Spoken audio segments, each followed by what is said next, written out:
Hey guys, I'm LC and this is, I'm Frank. and we are Live or Die.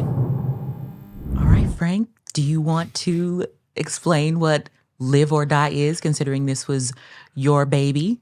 Yeah, so the Live or Die podcast is kind of our examination of horror films from a analytical perspective, from a filmmaker perspective, from an educational perspective, just to kind of give everybody a different view of movies in general, and just to kind of have fun and be scared. Yes, absolutely. But before we do that, how do we know each other? She is the baby mama extravaganza. I am the friendly neighborhood baby mama. That is right. We met 13 years ago in 13 film years school. ago. And from there, like our first date was at a horror movie. Mhm. And I think that was kind of like our bonding thing. What really kind of pulled us together. We shared this kind of overly enthusiastic love of everything horror. She has her preferences, and I'm pretty open to everything, but it was a nice kind of gel between the two of us. Yeah, I agree. It's interesting that you say that you're open to everything and I'm not, because I feel like these days it's switched where I'll watch, Nothing. You will watch nothing. I don't want to call them D horror movies, but I definitely am a little more generous with the films that I watch, and you've kind of become a snob. What? Yeah, I'm A film sorry. snob? A horror film snob. I mean, when it that's comes to fine. like actual films, you watch like the worst of the worst. But you're kind of a snob these days. I mean, I have found a focus, I think, is Come on, what it is. focus. So, like when we met, I had watched everything. Like I started with classic horror from the 1920s, worked my way up. I watch foreign horror, Spanish films, Italian films, a little bit of everything. And you were mostly cemented in 1980s slasher horror, Still am. unfortunately. Still am. You got to broaden it. No. Yes. No, I don't watch anything. This is going to sound so horrible. And I know everyone's going to come for me, but I have a really hard time watching anything before 1978. Isn't that sad? Like you're missing so much. Could be. You are. Like when we showed you Texas Chainsaw, you loved That it. was a good time. Exactly. And you were so against it for like a decade. I was. You're right. Okay, maybe I should step out. Maybe y'all type in your favorite movies, horror movies before 1978, and let's try to fuse my horizon of understanding. Yeah. Let's do it. I don't believe you. No, I You're will. not going to do it. No, I'm for real. She's I'm not real. going to do No, it. I'm real. I'll do it because I do want to. As someone who loves horror movie, and the way I approach watching a horror movie is, I'm really into critical theory and just literature and all that stuff. And so I approach analyzing a horror movie the way I would approach analyzing a text. Like I'm all about a close reading. I'm looking at, for example, when it's literature, my understanding is that nothing is in that text on accident. Every single word was planned. Mhm. Even the punctuation or lack of punctuation Yeah. says something. And so when I come into a movie, that's how I'm looking at it. I'm looking at like, okay, why are we using this Dutch angle? It's for a Yeah. reason. It's not just because it looks cool. And it's interesting. I'm rambling, so cut me off if I start rambling. You're cut off. But it's interesting to me that I feel like sometimes filmmakers, especially when they're new, they will do something without knowing the reason for doing it, Mhm. but it creates a feeling. And so when I watch a movie, that's what I'm looking for. I'm looking for the reason behind that, even if they don't know the reason that they've done this. Yeah. They know it creates a feeling. Yeah. And so that's what I want to uncover. I like to uncover, okay, why did we do this? What does this mean? Yeah. Why is this the color? What does this color mean? Let me look it up. I go down a rabbit hole. It's horrible. Yeah. For me, when I'm watching a film, there's two ways that I'll approach it. I'll approach it with like my brain turned off and just watch as an audience member. So that way I can just enjoy the movie for what it was, right? Because like if I'm going in and it's a thriller and I'm trying to pick it apart, I'm not going to enjoy the experience the way that it was meant to be. So the first time I watch something, I try to just watch it, have a good time. And then on my follow-up, that's when I get into my technical lens, right? I'm also looking at the shots. I'm looking at the color palette. I'm looking at the wardrobe, everything that's going to kind of contribute to the story to make it a fully fleshed world. and then kind of go from there of like what worked, what didn't work, and then I kind of take all of that information and apply it to when I'm making a film. So that way, when I get there, I have a really clear sense before we like even bring anybody on about like this is our vision and this is how we get it. See, I'm the total opposite. Like I go into a horror film, I'm ready to analyze this because I don't know who I think I am, but I'm just like, yes, let me analyze this. Let me, pick my literary theory that I'm going into this with and let's uncover it. And then there are certain movies where you get to the point where like they don't even know what they want to say. Yep. So I'm like, okay, let's turn it off and let's just go for the ride. Exactly. So I go in ready to analyze. And then when the movie tells me, we don't want you to analyze, we just want you to enjoy this, then I'm like, okay, let's flip that switch and go into enjoy mode. No, yeah, like so that analyzing I think is perfect for what our topic is today, which is cult classics. Come on, and there's cult classics from every decade, every genre, all that kind of stuff. But for me, a cult classic is a movie that didn't find the following that it deserved at the time of release. Sometimes they do. Most of the time that they don't. Like Nightmare on Elm Street 2. When it came out, it wasn't well received, which is why they changed everything and the tone and went back to Nightmare 3 with Dream Warriors, which is the best one. Dream Warriors is the best, but I also found that interesting when I became an adult and found all that literature and history on Nightmare 2 about how it was like the one that everyone wants to forget because that was the first one that I saw. And so to me, that was when I thought of Freddy, that is the Freddy that I imagined. And I mean, yeah, there was some continuity issues because like, why the hell is Freddy at this pool party when no one is asleep? It makes sense. It was confusing. That makes sense.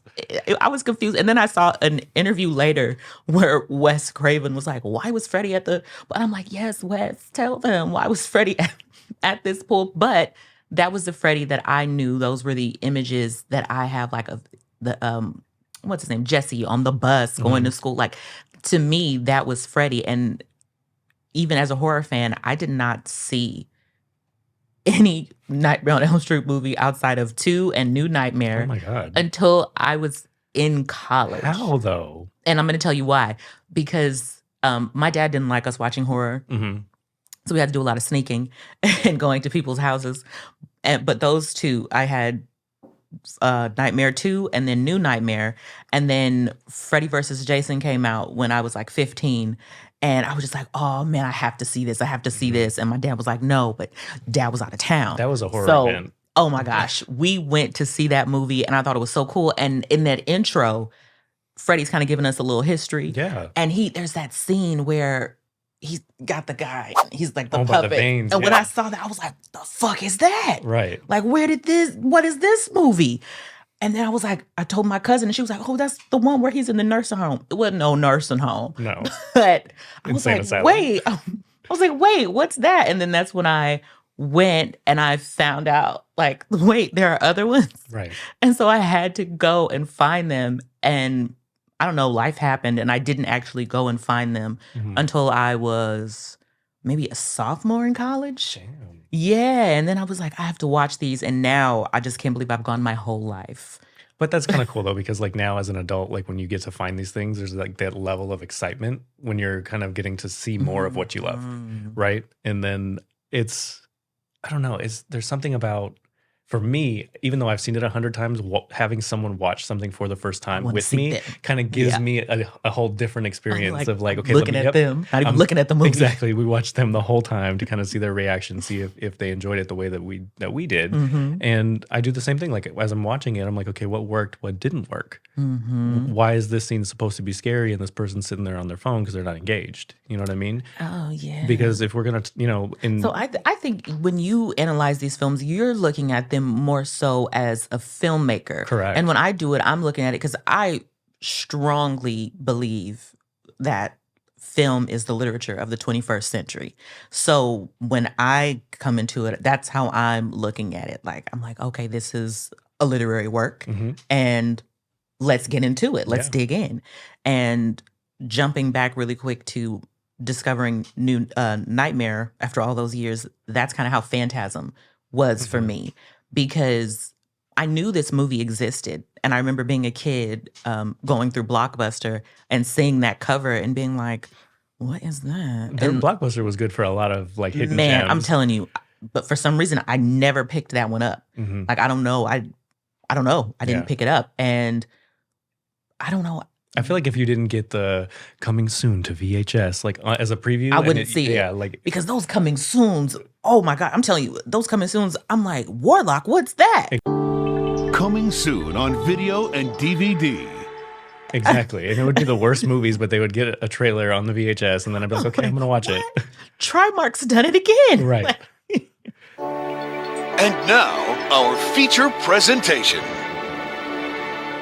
But no, Phantasm, and again, I think just because of the time, like when I was watching movies, like from a blockbuster, it was like early 90s, and Phantasm had came out in 79. So nothing that I was watching was showing me this movie. And then also too, my cutoff of nothing from 1978, it's a recent cutoff. The cutoff used to be 1984. I remember.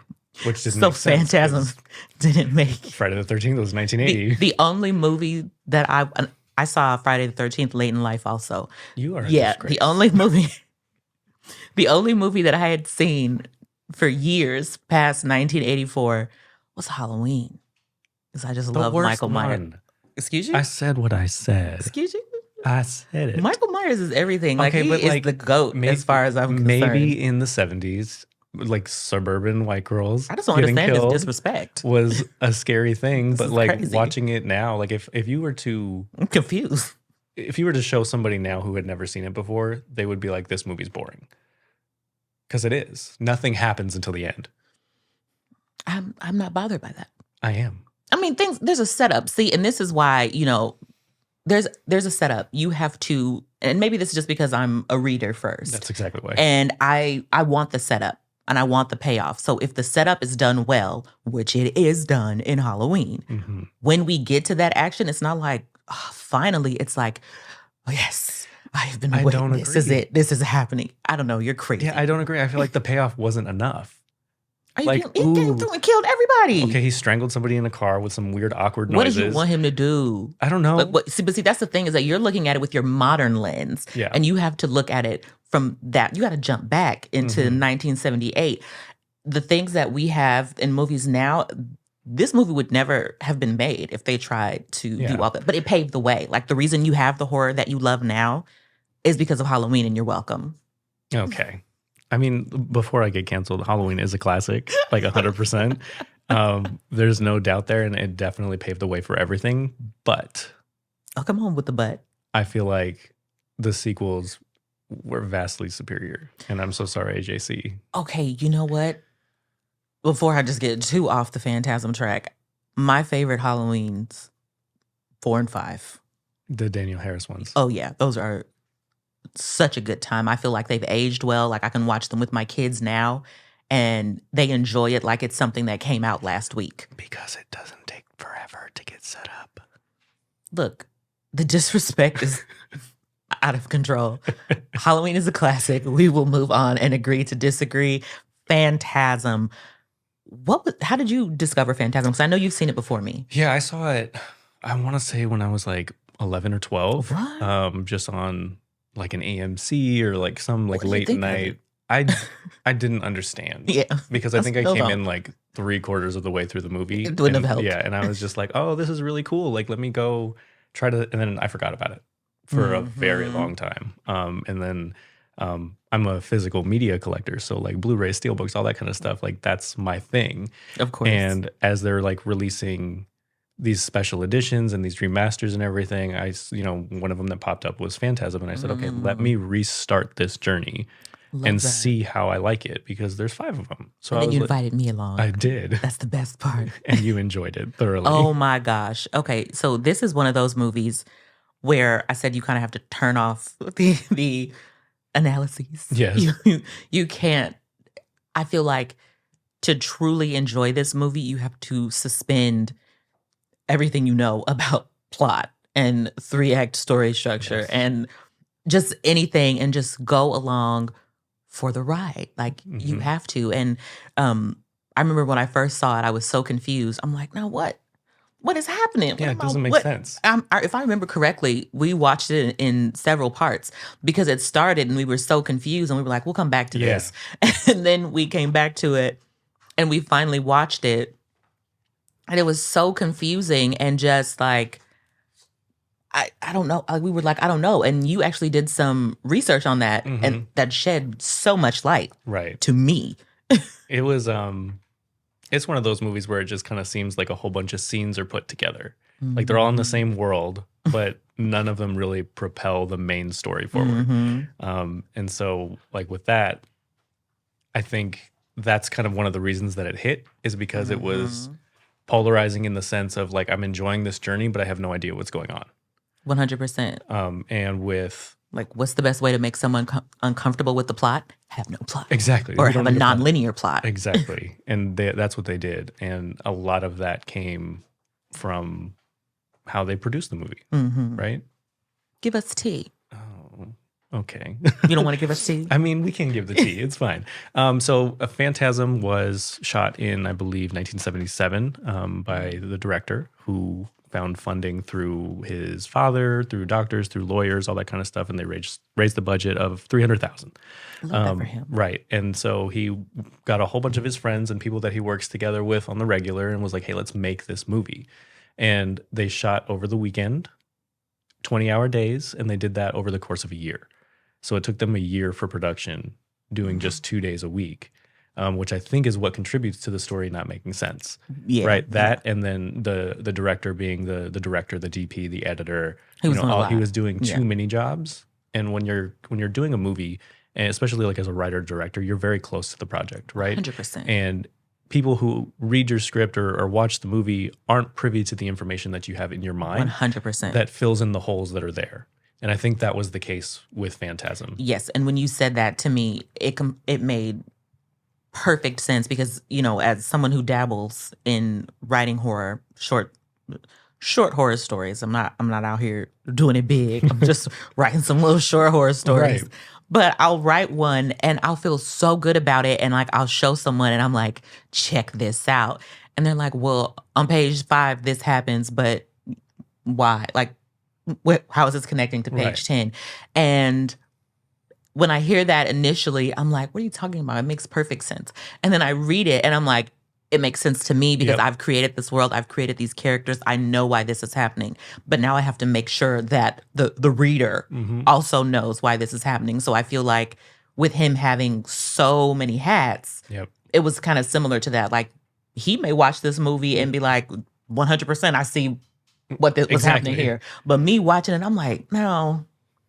What is this? What's happening? Why are we going in here? What do the tall man want? Right. Why That's my big thing. Yeah, why is it? The blood green, I understand. For ratings. It was a choice. Yeah. I think maybe because I read some stuff on how back in the day they wanted to get past the ratings. And so they would like change the color of the blood and stuff like that. So I'm thinking that's related to that. If it's not, that's fine. Maybe they couldn't afford red blood. I don't know. Who knows? I mean, for 1977, that's a nice little budget he had, $300,000. What would that be the equivalent to today? What would that be like having? I'm not an economist. I don't know. I'm here about movies. I love how I asked you like you were gonna be like, well, actually, exactly. $675K. Like I don't know why I asked you with such certainty that you would know the answer. But with that, like, you know, when we talk about a cult classic, it's, you know, like I said, it's hit or miss as to whether or not they're going to be a financial success. And I don't think anybody involved in this movie really thought it was going to be as big as it was. Oh, 100%. Right? Because this was the 70s. The international market wasn't there the way that it is now. And this movie went on to gross almost $12 million in the 70s, 80s. And spawn an entire franchise. Yeah. Like, that's insane. It is insane. And I think that's why, you know, horror is such a popular thing. You know what I mean? In terms of audiences having a really good time in what they're watching and being able to enjoy it. And then from the production side, you know, movie making is a business, right? And so everything we're doing, whatever we put into it, we want a return of investment. And the return of investment is always high for horror because it's low production cost, high return. I agree with that. Cool. I agree with that. I appreciate that. Thank you. Get away from me. So what is your favorite cult classic of all time? My favorite cult classic. I don't know if this is a cult classic or just something that my family likes, but I really love Leprechaun in the Hood. I'm gonna head out. I gotta go. I think no, hear me out. Hear me out. I just think it was so cool to see him in the Hood. Like we've seen him like, you know, he was on his Leprechaun thing, just trying to. He was kidnapped actually in the first one. I'm going to advocate for this right now. That man should have left him in Ireland, and he didn't. He brought him back because he wanted the money. He was greedy. Kidnapped him from his hometown. So he was actually the hero in the first one. In the second one, he was on some stuff because now he out here trying to kidnap folks to marry. So I think that movie hit. The second one? No. Well, I mean, just the Hood in general, the Leprechaun in the Hood, and then Back to the Hood. Those were targeted for a specific demographic, and it hit We needed perfectly. it. Yes. I loved seeing him in the Hood. It was the greatest It's not thing. a good movie. I'm just going to say that. It's horrible. But I mean, it's no. popular Okay, in the no. demographic they wanted. No. Yes. No. Yes. I won't say it's a bad. There are no bad movies. I think there are just movies that aren't for you. That's and that's fair. okay. This one wasn't for you. That movie's not for But me. I enjoyed it. And I don't know, it's kind of like when you, again, taking it back to literature, we all have those books that we love that are they're not classics, but we enjoyed them. And on that note, let's pull it back to Phantasm. Phantasm, the delusion of a disordered mind, a phantom, a spirit. And that is how the trailer for this movie opens, right? So immediately from the get-go, you're drawn in, right? Yeah, that is true. And so like cult classic, if we're talking about those, that's like a movie or a book that's popular or fashionable among a particular group of people. So it's a niche thing, right? 100%. And like the people who understood it were, I think, probably ahead of their time a little bit too, in terms of being open-minded. Wait, time out. And what? I'm timing out. What? Because What? I just realized that I shared my favorite cult classic with you, but you never shared your favorite cult classic with me. So I actually want to guess it. Okay, let's do I'm gonna that. guess You're it. not going to get it. I don't think that your favorite cult classic is like a true horror. I think that it is. I have two options. The first one is either Rocky Horror Picture Show or Repo, the Genetic Opera. I love them both. But no, it's neither of them. Can I get a clue? No. Wait, no, I want And to you guess get it. one more chance. No, I got to phone a friend. Oh God. Okay. Have I seen it? We watched it together. Yes. We watched it together. Yes. A cult classic? Yes. And it was crazy. It was crazy. It was absolutely ridiculous. We watched a movie together that was ridiculous? We watched That a lot of wasn't movies Phantasm? that are ridiculous. Wait, we watched a movie together. What's the time period? 80s? We watched an 80s movie that was crazy. And we walked away from like, this is crazy. Yeah. And I'm supposed It was kind of like Phantasm. It started really good and then it just like fell apart story-wise. What the heck did we watch? That was a movie from the 80s. Were stars in it? No, it's I'll just tell you, it's The Return of the Living Dead. Ah. Because that shit makes no sense. Okay. I don't think I watched this with you. You I did. think this was your other wife. Okay. No.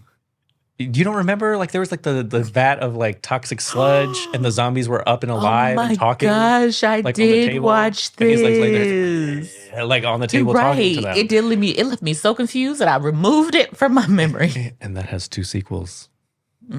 That's still more than.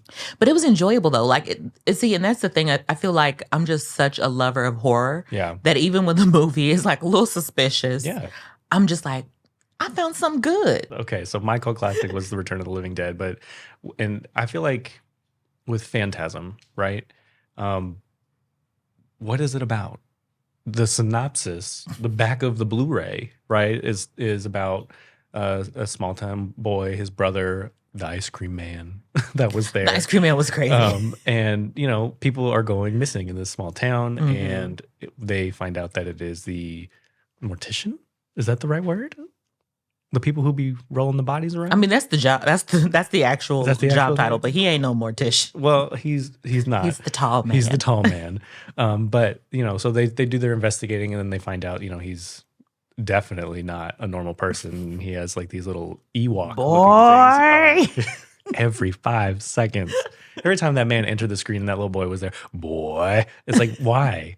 We got it the first 5 It was times. great. They didn't follow the rule of 3. Like when you do that stuff, it's supposed to be like the initial, the second, and then the payoff boy. So Keke and I, we love Vampire in Brooklyn. Yeah. And there's this Why? scene. There's this scene where Eddie Murphy is like trying to convince Angela Bassett of something. Yeah. Who knows? And he says to her, and this is how we say it to each other for years, for a decade. It's always Angela Bassett. We say, Rita, do you hear that? Like we always say it like that. And we watched this movie recently, and this man said, Rita, do you hear that? And we were like, what? Why did we make it so much more dramatic? So as you were saying that, I was thinking to myself, I feel like he only said it twice. He probably did. But it just, maybe I'm just like combining all of the sequels because like that became his tagline, kind of. Yeah. Because I recently watched the 4th one? The 5th one? Which one is Oblivion? Whichever was the one where Mike, I think is his name. Mike, he goes through them doors and he finds the tall man's past. Yeah. That one. I'm trying to find it. He said Here it. somewhere. He said it a lot. Whichever that one is, and the one right before that, he says "boy" a lot. Yeah. So we The could third be one, we could be the one with the black mistaking lady. this. He says that one. He says He's that like one. every time we see him, boy. Well, because at that point he was trying. Okay, that's too far. We're not going to skip to number 3. Spoiler alert. There's more than one. Right. But no. So basically, the movie is them just trying to stop this man from killing people. Yeah, and this is where my confusion came in initially as a viewer. Yeah. I want some kind of backstory. Yeah. Don't call me out. I'm calling you out. But It's I'm- happening. You've been called. I ring, want- ring. Leave a message. Uh-huh. I want to know why this tall man is. Because also, spoiler alert throughout the rest of the segment. Mm-hmm. But we don't find out what the tall man is, who the tall man is, what the tall man wants. Well, we find out where he's from. Kind of. No. No? I'm pretty sure we do. What movie were you watching? That one. We don't find it out until much later. We get a backstory, like sequels No, later. we get like the full backstory sequels later, but I mean, I feel like they tell us he's not from that dimension. I mean, yeah, but where is he from? You need Dimension X. That's you like need a someone. name? That's like someone asking me, "Where are you from?" Earth. Like, I obviously, mean, I'm not mad at that. obviously from Earth, and it's Yeah, like, but like them just picking a random name for the dimension that he's from no, really I don't care doesn't about the mean dimension. anything. You're giving But me the that's the dimension too much backstory. attention. That's where he's from. But see, that's not enough dimension. Like, no, like why is he here? Like, I want some kind of Yeah, that didn't. I still don't payoff. know. Even after what I don't know. After why he's watching, there. I've completely. There's only the only one that I have not seen is the final movie. Yeah, And That came out in, maybe like, that's where 2018. maybe that's where the answer is. I But think to so, 'cause this, that trailer looked insane. Like, why is the sphere the size of the moon? I mean, choices were made. Again, I don't know what the tall man is doing, and Yeah. to me, I sometimes need that backstory. I need to know why I'm invested in this little town. Yeah. Why I'm in. You know what I mean? I Like, think there needs to be clarity because, like, okay, cool, you're from another dimension. You have this Hellraiser kind of sphere box thing, you know, yeah, that what is the there, sphere? and it kills people. Great. What the hell are those little Ewok things? Those little demons that he'd be Yeah. pulling with them in the little robes. Like, what are you? Why are you here? Exactly. There's a lot of confusion. I need clarity on what his powers are. Yeah, exactly. Like, what are his powers? Because it seems like he can do quite a bit of things. He can just show up anywhere, pop up anywhere, be anybody. I mean, how are you supposed to stop that? Exactly. I need, And maybe that's what they wanted, though. no, but you hit on a great point to me. I'm going to do a little callback here to Leprechaun in the Hood. Do y'all like Leprechaun? Please let us know. Comment. Classic. Let me know, Classic. please, because Anyway, it's not going back to Leprechaun in the Hood, while that is my, like, I love the movie, there were some problems, and not the problems you're thinking of. There's some problems, like, when I invest in a horror icon. Yeah. I Okay, first invest- of all, icon is a strong word. I'm going to stop you immediately. Leprechaun is an icon. Icon What are you to talking who? about? To me. No. I gotta add him to the tattoo arm. We got Michael. We got on the back is Candyman. I have Ghostface. We got what's his name, Billy. Oh, Billy the Puppet from Saw. Yeah, Billy. How dare you? I have, you have a tattoo and you don't know his name. I have Oblina from All Real Monsters. Like, I'm all about horror. I got Michael multiple times. Pennywise. I think it's time. But Leprechaun, the problem with Leprechaun, I also have Chucky. Yeah, if you're not watching us on YouTube, go look now and you can see all of Chucky's here too. Questionable tattoos. Questionable. How dare you? He's a hater. He doesn't mean the tattoo work is questionable. The tattoo work is fantastic. Yeah, he thinks the me getting these particular tattoos. Because she's fake. You're like a half fan. Oh. Yeah. That's crazy. Why do you feel that way? Okay, so right now, I want you to name all the Friday the 13th movies in order with their actual titles. I don't know the name. Exactly, you ain't a fan. Of Friday the 13th? No, you're absolutely correct. Mm-hmm. I watched Friday the 13th. I think... Okay, then Halloween, I think, since you have stop Michael. and wait. I think Friday the 13th is a fantastic sleepover franchise. Like, get all of your girls together and watch Friday the 13th. It's a funny story. So... Oh, God. I love a tangent. I'm going to go. I love a good tangent. I gotta go. So when I was a kid, Keke was filming Medea's Family Reunion, and we were in Atlanta, and we wanted my grandma to come. And so my grandma, like me, doesn't fly. So she took the bus to Atlanta with my cousin, and you're being rude. And when they got here, because Friday the 13th is like the ultimate sleepover movie, we were like, let's put them on. Yeah. So as we're watching them, and it was the scene, and I think 2, where he kills the guy in the wheelchair. Yeah. And so when he hits him with the machete and just the way that he dies, us being like idiot kids, like we're laughing hysterically. Why'd y'all do this to your grandma? And my grandma was so pissed. Y'all are abusing your grandma. She was like, why y'all laughing? Exactly. Why y'all laughing? That's crazy. People getting murdered and y'all laughing like that. And then it took her out when, because it's Friday the 13th, so there's nudity. Yep. And so the woman is just like naked walking around. And she was like, your mother lets y'all watch this? Uh-huh. He gonna cut her booty off the way she just got it out there. Like, not the booty. And then years later, I watched Freddy versus Jason with her. Oh, man. And there's that opening scene. Yeah, where they're sleeping together. Where they're just going at it. Yep. And I'm so embarrassed. I'm like 16 watching these people have sex with my grandma. And like I'm trying to just like let the scene quietly pass. And she clearly sees I'm uncomfortable. And she's like, it's okay. People have sex. Because that's what she called it. She thought that sex was vulgar. But you could say sec with a C. Oh, okay. So she was like, that's okay. People have sex. Oh, God. And I was like, okay, grandma, thanks. I didn't know. This would be like one of the most awkward things, though. Like when, because for me, I would watch a movie in my room and it would be just like a great horror movie, or even like Candyman. Like I watch Candyman, and when Helen is in the bathtub and her like boobies are just floating everywhere and they're out, like of course that's when my parents want to walk in. Pervert, I don't even remember right? that And it wasn't even my parents. Like my uncle walked in and he went to my dad. He's like, he's watching a porno in there, and I'm like, what is happening? Not like Candyman. I'm just watching a scary movie. Like that is not. And then like my dad rushed in the room. He's like, you need to turn that off. And I'm like, look, this is you bought me this movie, so I should be fine. No, yeah. Oh, it's fine. It's fine. I'm fine. No, but it wasn't scarring at all. But it was always so funny to me though that seeing them have sex so animatedly in that movie did not bother her. What bothered her, what was her own personal horror, was the intro to the Lizzie McGuire movie when Lizzie ruined the graduation. Oh God, the cringe. She was like, why did you put this on for me? This is horrible. I feel horrible for her. I don't want to watch this. No. She was so disturbed, but it's okay. She was fine with that. She was fine with Jeepers Creepers. Right. She's fine with Leprechaun. Like, all of that. I'm going to actually shout out Grandma Mildred. She's no longer with us, but I really think that she's responsible for my love of horror. Yeah. Because growing up, Keke and I would stay with her while my dad, he was in the diaconate program to become a deacon. Yeah. And we would stay with her at nights a lot of times when he did his retreats and stuff. And every Saturday night in Illinois, there was this show. What? I hate you.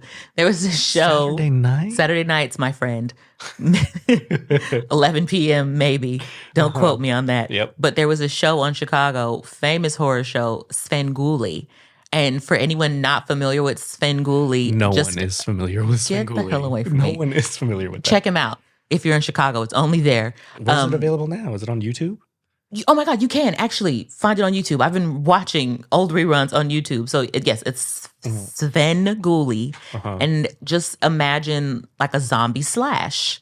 Like that's he has the top hat, the curly hair. Yeah, from the pictures, I'll give you that. That's a zombie slash. And he is the host of that show. And he plays like all these horror movies. And so me and my grandma, we would like, Keke would sometimes be up, but she was little, so she would fall asleep. I'm surprised you was up at 11 o'clock. Oh, I was up for Sven Gulli. Okay. And we would be up and we'd watch those horror movies. So I feel like if it was not for her enjoying them so much, I don't know if I would have even come across them because my parents, my mom didn't care. My mom had one rule.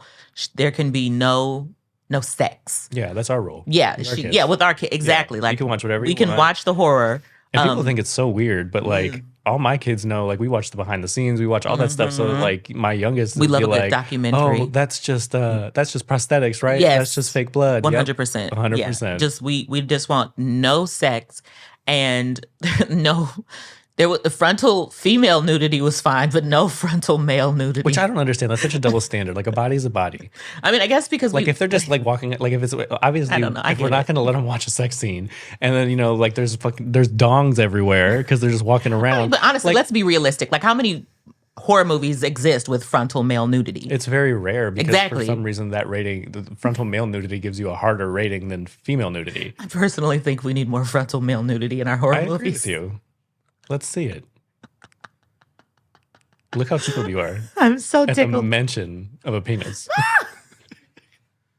Don't expose me.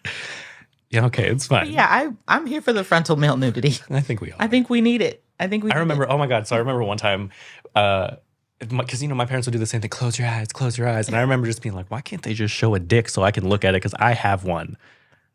I mean, but and they were so mad. I do get that with you though. As a growing up as a boy, yeah, I feel like the frontal male nudity should have been fine for you. Exactly. But and maybe that's where my mother was coming from with us. Like, they've seen my breasts, So. I don't know how I feel about that. Me seeing my mom's breasts. How old were you? I mean, when was the last time you saw your mother's breasts? I don't live at home anymore, but when I lived at home, it was frequent. Like she'd run, she took like a shower and she was running back to her room. As she went back, she'd be like, "Close your eyes, I'm coming through." But it's like, you didn't give us warning. You're already coming through. You're coming through. Gotcha. But it's so funny because like I do that with my kids now. I'm like, "I'm naked, don't look." Right. And then of course they are like, "What?" You just don't even make an announcement. Just run I through. swear if I just walked in naked and did what I needed to do and left, no one would notice. It's the announcement that makes them look. I'm coming in. But yeah, so no sex in the horror movies for me when I was a kid. No frontal male nudity. Frontal female nudity was okay. And vagina. Look at how uncomfortable you get every time I say a body part. It's because neither of us love vaginas. That's fair, but I'm not uncomfortable. Oh my God, that laugh. I'm sorry. I don't know. This is her real laugh, guys. Like the harder she laughs, the worse it gets. Stop. I don't know. Nudity, talking about nudity makes me blush. Vagina. I'm fine with the words penis and vagina, but it's the slang words that get me. Yeah. They make me really uncomfortable. I just said the regular anatomical words and you was freaking out. I giggled. I'm 5. It's fine. But anyway, what were we even talking about? Phantasm. You took us on this road. Took us down a road that nudity. It was a dead end. There's no coming back. Okay, get us back to Phantasm, which has no nudity I can recall. Oh wait, there's some sex scenes in the first one. Why did they try to make that ice cream man like this sex symbol thing? Like he was trying to get every woman, and he's just not. All respect, he's not for me. So I will agree with you. I don't understand why. I mean, maybe because he's friends with the director and they wanted to throw him a bone. Who knows? Get away from me. I don't know. I have an interesting feeling about the Ice Cream Man because eventually he goes on to like become the star of the entire franchise. He does. And it's just so confusing to me on so many levels. One being he essentially became like the Ash from Evil Dead. He was the Ash. I'll give you that. Just on a far less. It wasn't Evil Dead. Like, we'll just say that. It wasn't Evil Dead. Yeah. It was not Evil Dead, but he was the Ash if it had been Evil Dead. But I don't know. I just feel like his character he didn't bother me so much in the first one. It was actually the Because he sequels. was a side character. Yeah, and also he was a supporter. Yeah, he was my die person.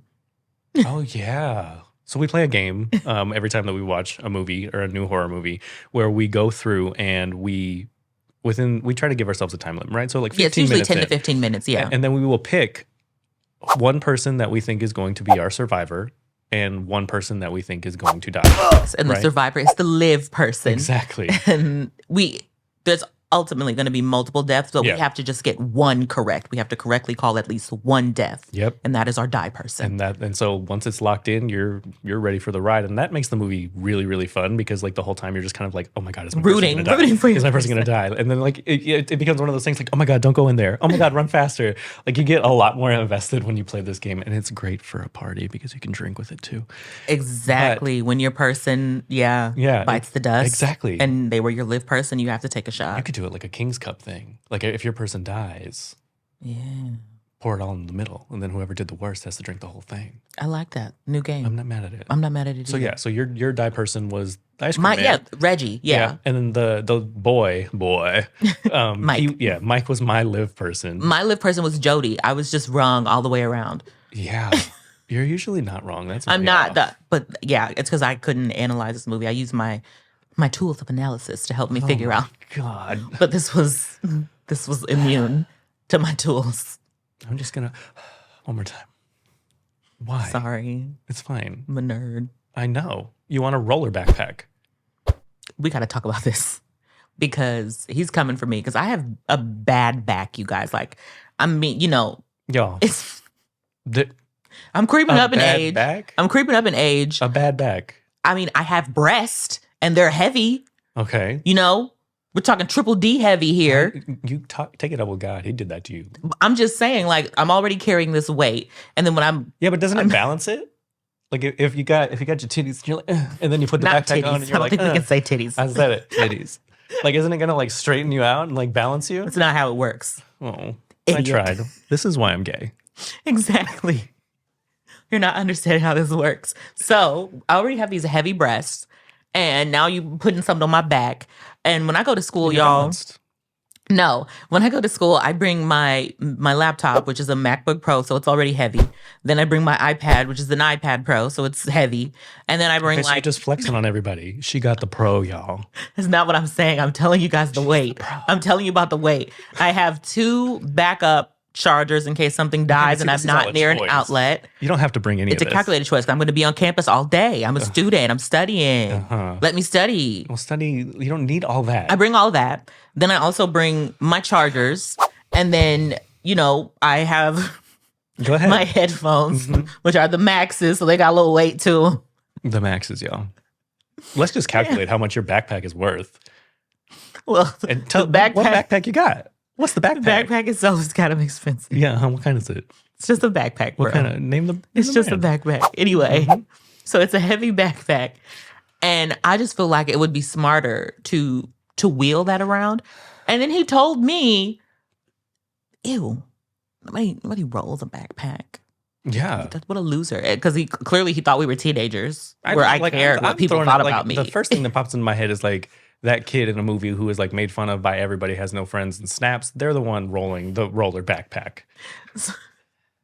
No, because I'm not a kid, number one. And number two, I don't care. Mm-hmm. I just want my back to not hurt. And then also cheat code. I want a cheat code because walking on campus, my classes are far.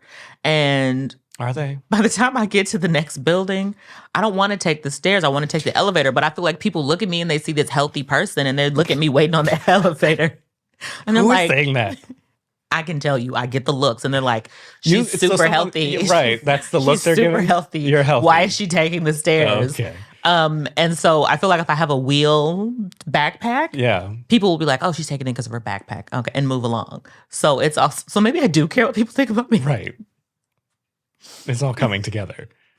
My bad. Thank you for this. But I just, how many of y'all have a rolling backpack or would judge me for having a rolling backpack? Right. If you won't judge me, then we can be friends forever.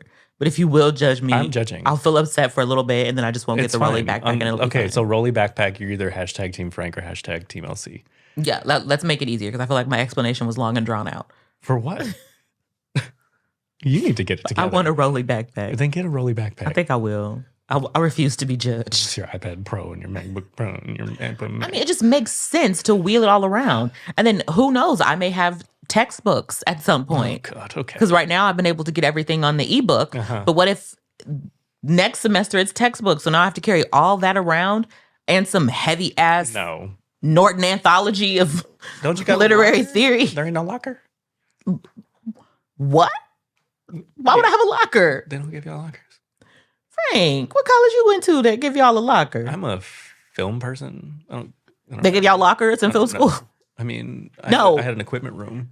No, like a locker. we don't have lockers, to answer your question. Okay. I think you're talking about the fact that PCC has lockers, which I'm really confused about. Because no one ever uses them. No, I would love to know if anyone who is familiar with Pasadena City College and those lockers near the R building, what are they for? Right. I've always wondered that. Aesthetic. Or maybe they're for like because it's next to that art building. Yeah. So maybe they put their stuff in there. It's also next to the locker, pool, though? but I feel like that would be in the pool. Well, the what is it? The W building has the. Anyways, they have the W room has lockers too, though. My bad. Yeah. Okay. Get back. Beep. Right. Ding. It's done. You're done. You were done. You took us here. Oh, this wasn't even me. It wasn't you. I pulled a you. It's fine. Okay. I rubbed off on you. Oh God. Okay. Where were we? We were talking about the live or die. Live or die. What about it? We were talking about our live person and our die person, and then we went on we segued to. We were talking about Reggie. I remember talking about Reggie, the ice cream man, and then somehow we got to the lockers at PCC. Right. But that's a turn. Okay, so live or die. That's our game. So you pick your live person, your survivor from the movie. You pick the person that you think is going to die. And my live was Jody, and my die was Reggie, and I was so wrong. And your die was ice cream man, Reggie. Yeah. Who was your live? The boy, Mike. Okay, so you were half. You were half right. You got a 50% to my not 0. You only win if you get them both right. True. Yeah, you have to get them both right, and if you don't. So sometimes no one wins, and that's fine. Most of the time, recently that I've played, no You've one has lost won. It. Oh my gosh, when we did it with the dentist, you guys. She was so bad. So this is the part that really upset me. She was analyzing too far into it. And my very first, this is why they tell you when you take a test and whatever your first answer is, don't erase it. Because my first picks would have been right. But everyone was making me feel guilty. They were like, it's only been 5 minutes. You think you know? Well, yeah, you think you know after 5 minutes? Sorry, 2 minutes. Apparently I did. No. Apparently I did know after 5 minutes. Bitch, y'all peer pressured me and I switched and it just went to why hell. are you falling for peer pressure? I don't That's a know. different story. That's okay. We can dive into that. I mean, y'all are a pretty smart and intelligent crew. So I was like, maybe they're right. Maybe I am being hasty. And wrong. All of y'all were wrong. So never wrong. listening to y'all again. It's fine. I would have been right had I kept my people. Right. So for this part, we like to do a recast, right? Like if we were to make this movie, who would we put in it? What would we do differently? I would rewrite the entire script. What would you do? Because I think a rewrite would what would you do to make it better? So, to make it better, honestly, you want a backstory for the tall man. That's the only thing that I would do differently because I think it's for horror fans. Like if you're someone who's not really into horror, especially niche horror, there's probably a lot that you would do to fix it. But me, I think it's a solid film as is. The only thing that I would add is I want to know why the tall man is here. I need a purpose for these things that he's doing because the deaths are cool. The spheres are cool. All of this stuff is so cool. But why is it here? But does it make it scarier if we don't know? It doesn't. It can call me out. Uh-huh. I was waiting for it. He loves calling me out on this. Yeah, Go ahead, call me out, friend. So she is very, very adamant in saying like, oh, I don't like the Rob Zombie Halloween movies because they gave Michael Myers too much backstory. But here we are with no backstory, exactly the same way Michael was in Halloween 1. But it's not the same. It's not enough because we need to know about the tall man. It's not the same. And you same. wouldn't add a backstory. It's not the same. Let me tell you why, friend. It's not the same because the minimal backstory that we had of Halloween, to me, I think was all we needed. Because think about this. If there's 2 news stories. In news story A, similar to Rob Zombie's remake, where we have this person who was abused as a Vastly child. superior Rob Zombie's Halloween. I didn't say that. I did. We have this person who was abused, who was mistreated, who came from a home where no one really cared about him, and then he snaps. It makes it real. But it's understandable. Murder is never understandable. But I'm saying we're not confused. We're like, okay, well, yeah, he was abused. He was around violence. He saw a lot of stuff growing up. His it mom makes was sense. a stripper. Versus the guy who, serial killer B, who was just from like a lovely home, a wonderful home. Parents loved on him, went to a great school, was just fantastic. And then all of a sudden we wake up and hear that he's killed everyone in his house. Right. I think to me, that's more sensational. And that's why, to me, Michael is the GOAT, and why I have 2 Michael Myers tattoos, because I feel like he is an instance where this works. Yeah. Where most of the time I need a backstory. But in this, I think his appeal was that we don't know, like, why did he kill his sister? Why is he doing this? What is happening? And I don't like that the sequels explain it. I don't, for Michael, But only your Michael. favorite is 4 and 5. I accept it. It But you happened. don't I like can't it. do anything about it. It's here. I can't do anything about it. Okay. But that's why the original is one of my favorite horror movies of all time, because it just, to me, it shows you just how unknown the world can be. Because I'm someone who likes to look for answers. Yeah. And this is something that I've had to learn I'm not throughout. buying it. This I'm is not something. buying it. Get away. Well, This is where's something the that I've button? had to learn. You're done. No, this You're is something done. that I've had to learn as a student of literature. Is that sometimes there are no answers. That's true. And you have to be okay with that. And so with Michael, it works because we get enough. Yeah. I feel like we don't have enough. Like, I don't need to know the tall man's mom, dad, what neighborhood he grew up in, what school he went to. I just want to know, even something as simple as he is Seeing him arrive from the dimension. exactly, or hearing, as before he kills someone, he gives that, the infamous killer speech where he's like, "It's almost complete, the merging of the worlds," or whatever. Like, whatever it may be. anything. That's all I need, and that's One enough. connective I piece. need one connective piece that brings it all together, and I think that's what's missing for me here. Gotcha. For me, I think it needs real blood. I don't like green blood. I don't even mind the green blood. I mind the green blood. It takes me out cool of it. with it. That I would definitely change. And I think, and I know you're like not a fan of this at all, but I like when a movie has this terrible, sad ending. Like, I want the... Oh, I hate... Oh, my God, I hate... Oh, you guys. Okay. I can't watch Knowing because that ending Knowing is just so the fucking good. worst. It's so good. No. It's so good. Sometimes it's not happy. Well, I mean, it is happy. The kids got saved. They were the Adam and the Eve. Moved to a new planet. Start over. No. Why not? That movie, for anyone who hasn't seen Knowing, Well, I just ruined the end for you. Spoilers. go watch it and be depressed with me. Some movies like Knowing, The Descent, that kind of stuff. They piss me off. Yeah. They make me really angry. That's what I would do to Phantasm. They make me so angry. I would let the tall man win and kill everybody. And then we can have a whole new cast in the sequel. Okay, so speaking of cast, who would your if this movie was filmed today? Yeah. Who are your casting choices? I have a controversial one. What's the boy's name? What boy? The little boy in the movie. Mike. Mike. Okay, so as Mike, I would gender swap and put Millie Bobby Brown. Oh, that's a good one. I'm not mad at that. Yep, I would do that for sure. The tall man, I can't remember his name. What was he in? A lot of things, but it's always like heavy prosthetics. A lot of things. So it's like the guy who did Is it Voldemort? I know that man's name. I'm just making sure. Look what you did. I'm sorry. Now I've I lost distracted you. everything. Okay, so who's your Jody, the older brother? The older brother, probably.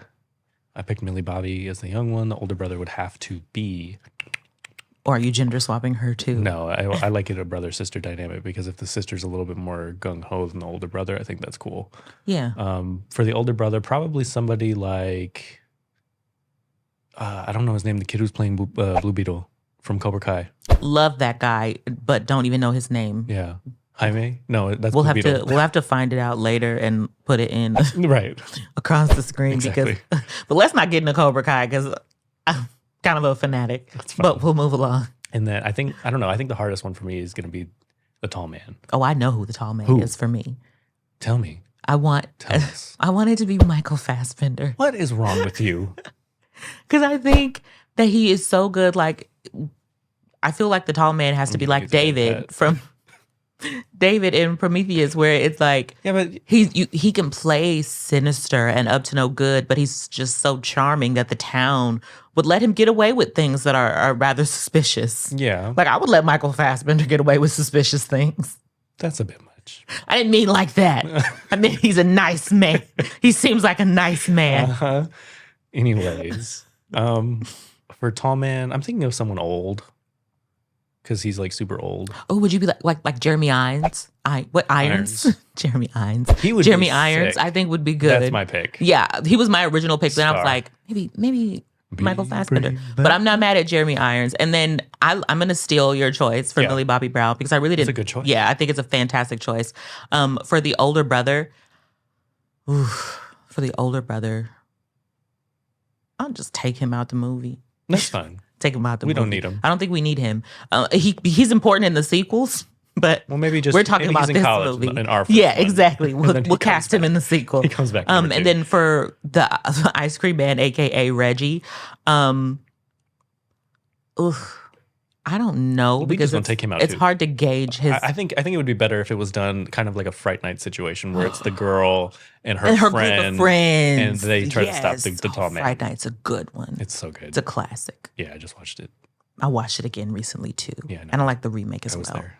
I was with you. No, you weren't. Yes, I was. I don't think you were. We watched it together. When we watch it? You were here. I was at your house. Yeah, you're right. And then we watched the second one on YouTube. And we tried to get our daughter to watch it with that us. I exist. And she came in and she was like, I'm not really into vampires. Yeah, I don't know why that was the thing. Like we're like, She said it just like that. Yeah, it was a nice family We're not movie. really into and vampires. our middle daughter is like the nicest little girl ever in the history Sweetest of the world. human. And like that was probably the most sass I've ever seen. Like she came in, rolled her nut. Yeah, like what losers watching a exactly. vampire movie? We were judged by a 7-year-old. She judged us hardcore. It's fine. No, but yeah. So that's who I think. I'm going to steal your casting choices. Millie Bobby Brown, and I'm going to recast the entire film around her and her group of friends. And Jeremy Irons as the tall man. And Jeremy Irons as the tall man. But I still think the choppiness and the incongruent nature of the film should remain. That's fair. I think. So, I think that's what makes it a classic. I think that's a good cast. I think that's a good repick, right? Is that a thing? Repick? I'm repicking.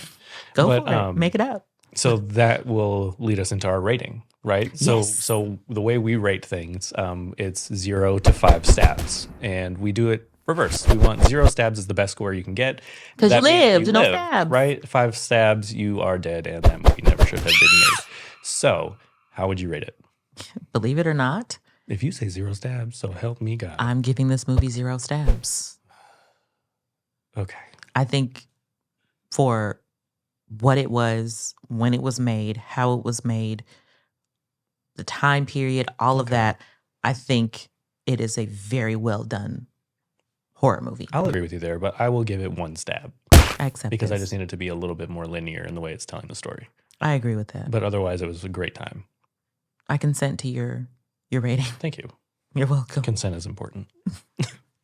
Go away. Yep. All right.